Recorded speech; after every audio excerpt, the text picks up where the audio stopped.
என்னுடைய உணர்வுகளை எப்படி விவரிப்பது என்று சொல்ல முடியாத மகிழ்ச்சியில் நான் இங்கே நின்று கொண்டிருக்கிறேன். நம்ம எல்லாம் ஆளாக்கிய தலைவரை சிறப்பு செய்யும் வகையில் நாணயம் வெளியிடப்படுகிறது. நயம் மிக்க தலைவரான கலைஞருக்கு நாணயம் வெளியிடப்படுவது மிக மிக பொருத்தமானது. 100ஆண்டு விழா நாயகருக்கு 100 ரூபாய் நாணயம் வெளியிடப்படுகிறது.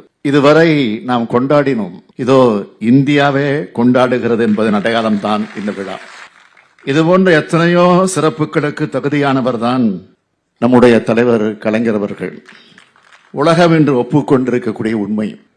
தமிழ்நாடு சட்டமன்றத்தில் தலைவர் கலைஞர் அவர்களது திருவுருவப்படத்தை அன்றைய குடியரசுத் தலைவர் மாண்புமிகு ராம்நாத் கோவிந்த் அவர்கள் திறந்து வைத்தார்கள். ஓமந்தூர் அலுவலகத்தில் உள்ள திருவுருவச் சிலையை அன்றைய குடியரசு துணைத் தலைவர் திரு வெங்கையா நாயுடு அவர்கள் திறந்து வைத்தார்கள். அண்ணா அறிவாலயத்தில் அமைக்கப்பட்ட திருவுருவச் சிலையை அன்னை சோனியா காந்தி அவர்கள் திறந்து வைத்தார்கள். முரசொலி அலுவலகத்தில் அமைக்கப்பட்ட திருவுருவச் சிலையை மேற்கு வங்க முதலமைச்சர் மாண்புமிகு மம்தா பானர்ஜி அவர்கள் திறந்து வைத்தார்கள்.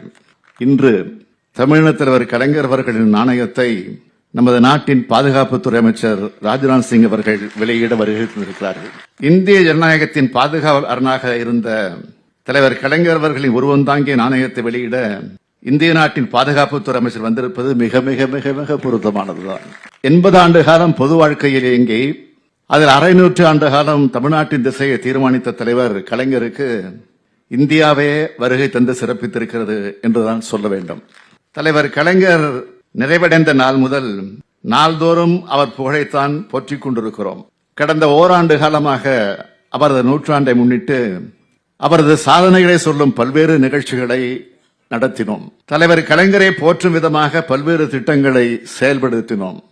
அவற்றில் முத்தாய்ப்பான சிலவற்றை மட்டும் சொல்ல வேண்டும் என்றால், கிண்டியில் கலைஞர் 100ஆண்டு உயர் சிறப்பு மருத்துவமனை, மதுரையில் கலைஞர் 100ஆண்டு நூலகம், 1,15,00,000 மகளிர் மாதந்தோறும் 1000 ரூபாய் உரிமைத் தொகை பெறும் கலைஞர் மகளிர் உரிமை திட்டம், கிளாம்பாக்கத்தில் கலைஞர் 100ஆண்டு பேருந்து முனையம்.